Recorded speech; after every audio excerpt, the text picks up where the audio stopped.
Hello, everyone, and welcome to Hutch's Garage for episode 10 of my 1954 International Harvester Farmall Super MTA tractor restoration. In this episode, I demonstrate the procedure on how to check existing bearing clearances on the connecting rod bearings and the main bearings.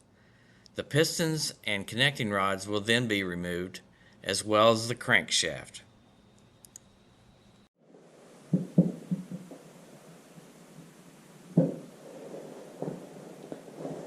I'm preparing to take the connecting rod caps off. To do that, you've got to bend back the lock tabs that are here. These look like they've been taken off before and mashed back down, so I plan to replace them. So I'm just taking a punch. You can see that one's basically broken, so they definitely need to be replaced.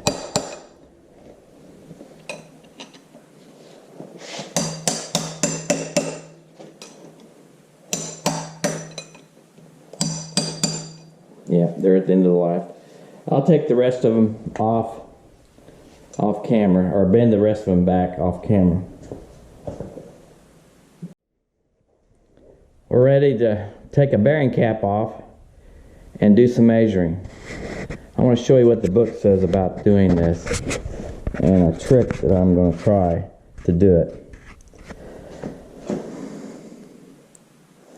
The book talks about when you put the bearings back together, this is after service, but I'm going to check the clearances prior to that. Right here it talks about the journal on which the bearing clearance is to be measured should be 160 degrees past top dead center when following the following check is being made. Approximately the position shown by number 2 journal in the illustration 36. Which is this right here. I'm going to try to get us a little bit closer than that. And it says place a piece of plastic gauge across the full width and in the center of the bearing as shown in illustration 36. A small amount of oil or chassis lubricant may be used to hold the plastic gauge in place. Then install the bearing cap and torque the cap screws to 50 foot-pounds. Do not turn the crankshaft. And then remove the bearing cap and then measure it. So I'm going to show you a little trick. One of them is you can actually try using a protractor, which I'm not going to use. I did some calculations and I came up with this calculation by using a CAD program. Knowing that the stroke is 5 1/4 inches, this would be the crankshaft here, and this would be the connecting rod shaft here, throw. And the connecting rod is exactly 10 inches from the center of the crankshaft connecting rod shaft to the piston pin. Anyway, I drew a piston here, and at 160 degrees, the crank would be at this angle. This is 160 degrees, in other words, from top dead center going around. This would be 160 degrees. Of course, 180 would be fully around to the other side at the bottom dead center. The measurement should be close to 5.132 inches. So what I want to do is measure from the top of the piston and then turn the crank until basically, this shows the position of the connecting rod pin. But we're going to be able to measure the top of the piston to do this, to get this 5.132. And that should be fairly close. So we're going to work on number 2 piston. I've already done number 1, but I want to show you my trick. I've got the piston at number 2 piston at top dead center. And if you measure across the head, across the top of the sleeve, and to the piston, it's pretty much exactly right to the top edge of the sleeve right there. So we're going to turn the crank until I get 5.132 inches on the downstroke going from top dead center. I'll turn it a little bit, bring it down.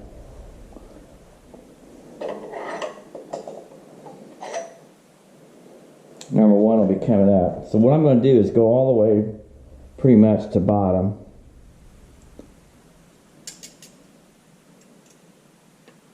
So I've got that extended down. So we want to come up and just touch my gauge. Okay, there it touched it. Bring it back down just a little bit. Pretty much right there. So that's 5.132 inches, which should give us close to 160 degrees after top dead center. Lay this over here. We'll bring the engine around. What you don't want to do is turn that crank now.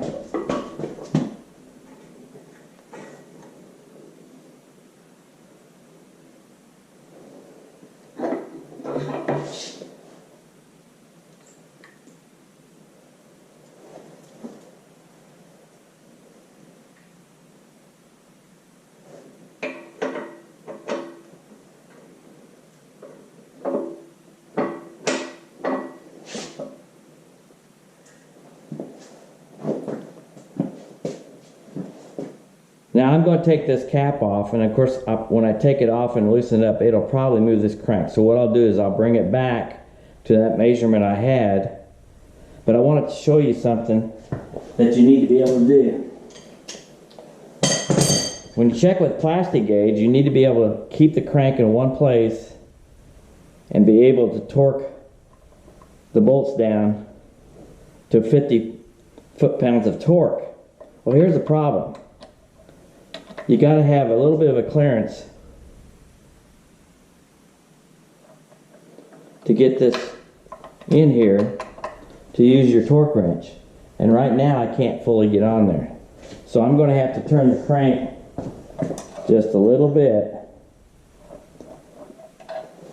to right there and leave a little clearance for this. So that's really the easiest way to do it.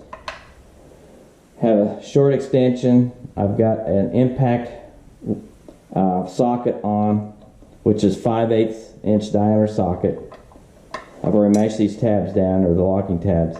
So put it right there, it's about as close as you can get to the sidewall of this, and you'll have it. When I come back with this video, you'll see that this is what I'm going to do to torque it down at this position. So that gives you, it's pretty close to 160 degrees.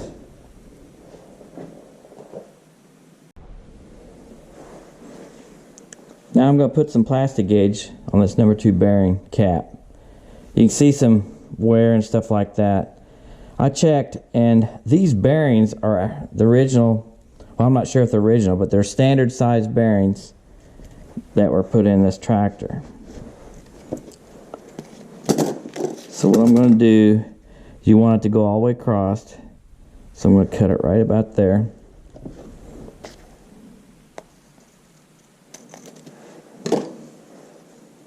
Then you have to split this open.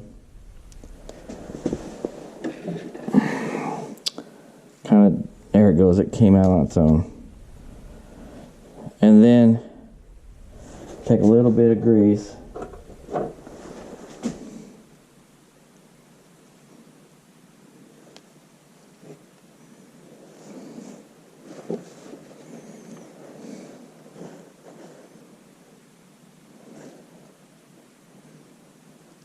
Set it right in the center.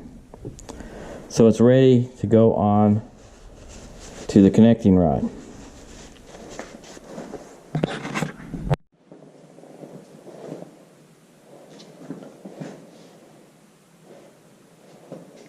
I'm going to place the number 2 bearing cap on. As you see, I got the number 2 here matching up with this.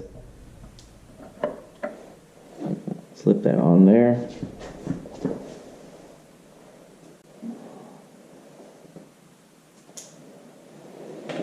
Get the cap bolts.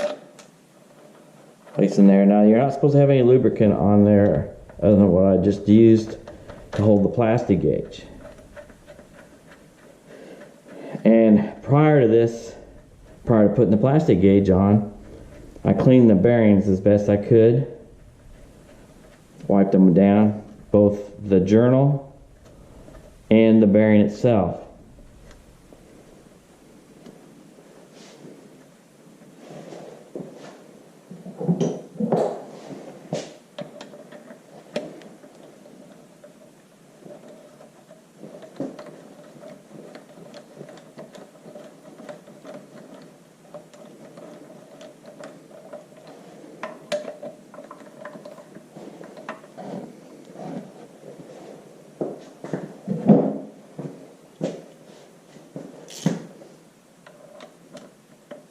And notice I'm right at the edge of this wall right here. That still gives me enough room to turn the bolt in, and I'll be able to torque it without turning this shaft.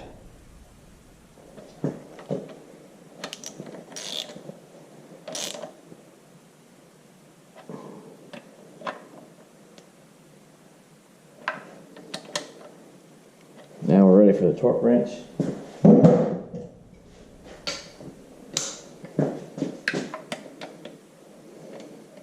I don't want to put pressure right here, I could turn the shaft. So I'll first go to about 20.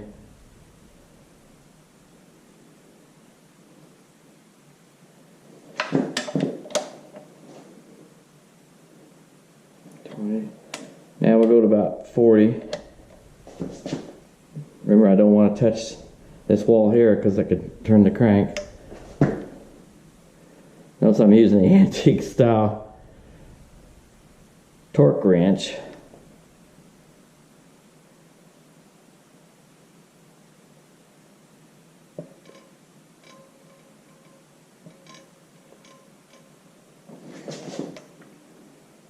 There's 40.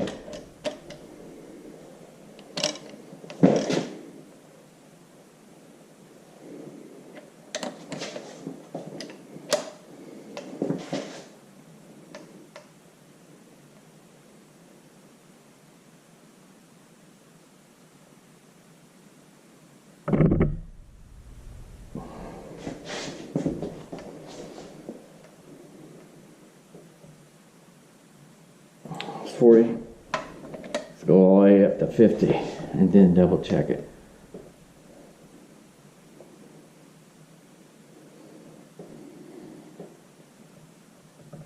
There's 50.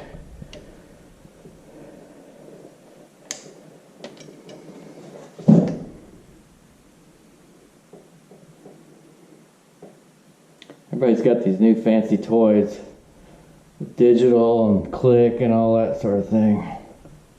These still work pretty good as long as you're careful. Double check this one.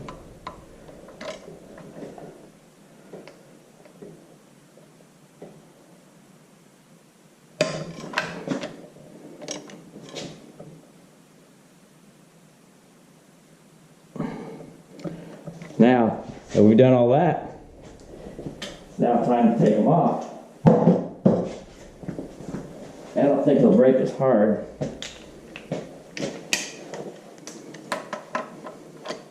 Still don't want to turn that crank.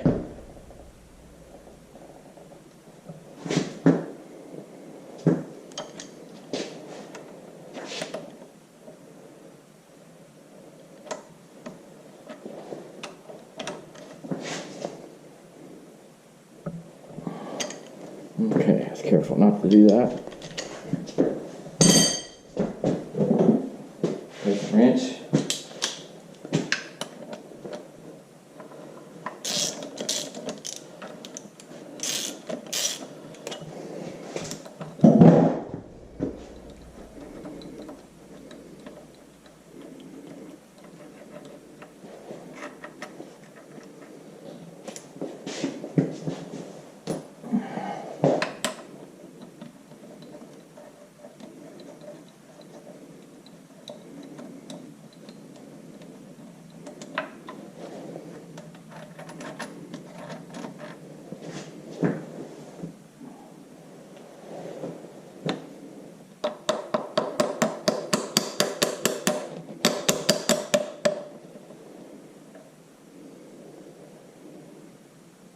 Okay. plastic gauge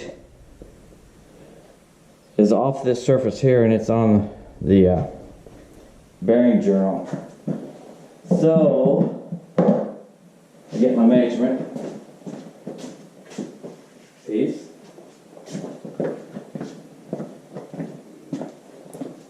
And it's on the opposite side, so we'll try to reduce the glare here.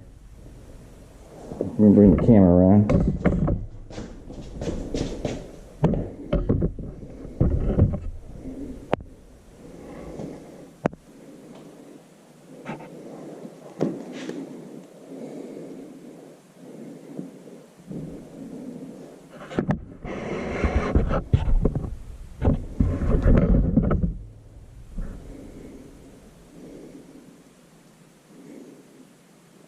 It's slightly greater than 0.004, but less than 0.003. So it's a little, the clearance is a little bit wide. It's supposed to be 0.002 to 0.003. Check another spot.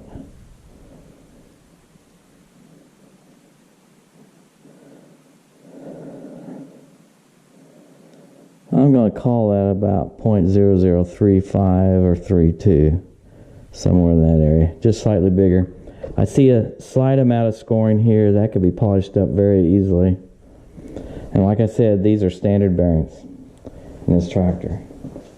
So that's how you measure the journals. The cranks will be the exact same way, and I'll do that also, but I won't show that on camera because it's the same basic procedure. I've already removed the connecting rod and pistons for 1, 2, and 4. Now I'm going to remove the third piston and connecting rod. I've already loosened the bolts up after I've done the measuring with the plastic gauge. I'm going to loosen up, I can do my hand.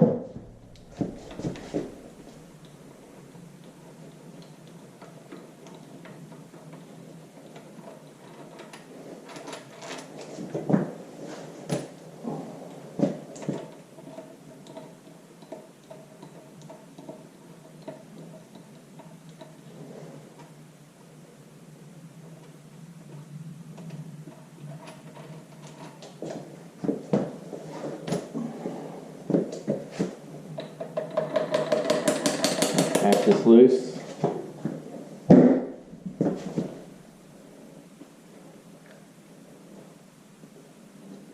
Remove the connecting rod cap and bearing. Well, that bearing stayed there just like it did the first time.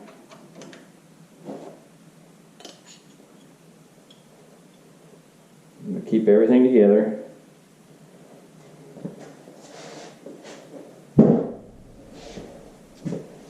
So what I'll do is loosen it from the bearing here. It's just held by suction of the oil, and slowly move the piston down and wiggle it out the bottom. Even though there's a slight ridge, you should be able to wiggle it if it hasn't worn too much and get the rings through that ridge. Okay, it's coming loose.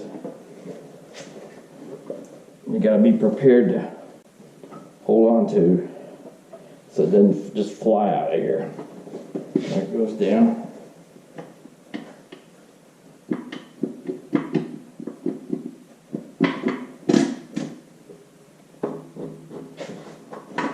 And coming out the bottom, grab and hold the connecting rod.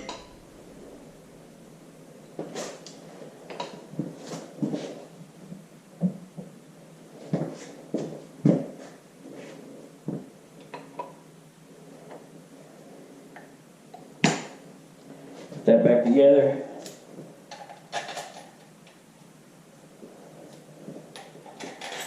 And put the bolts in it.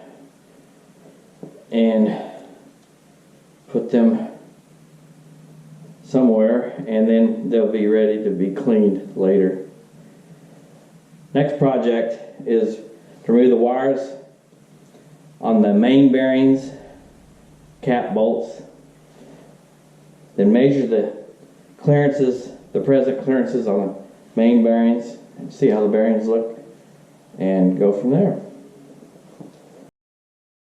For some reason, I failed to take a video of removing the crankshaft from the engine block.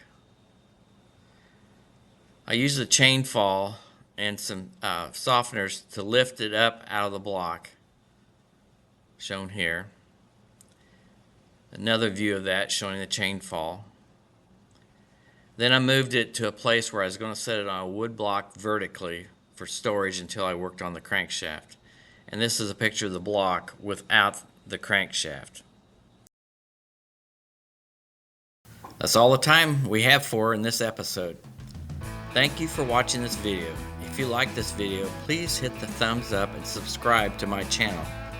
Please continue to join me for the next episode as I restore and rebuild this 1954 International Harvester Farmall Super MTA tractor.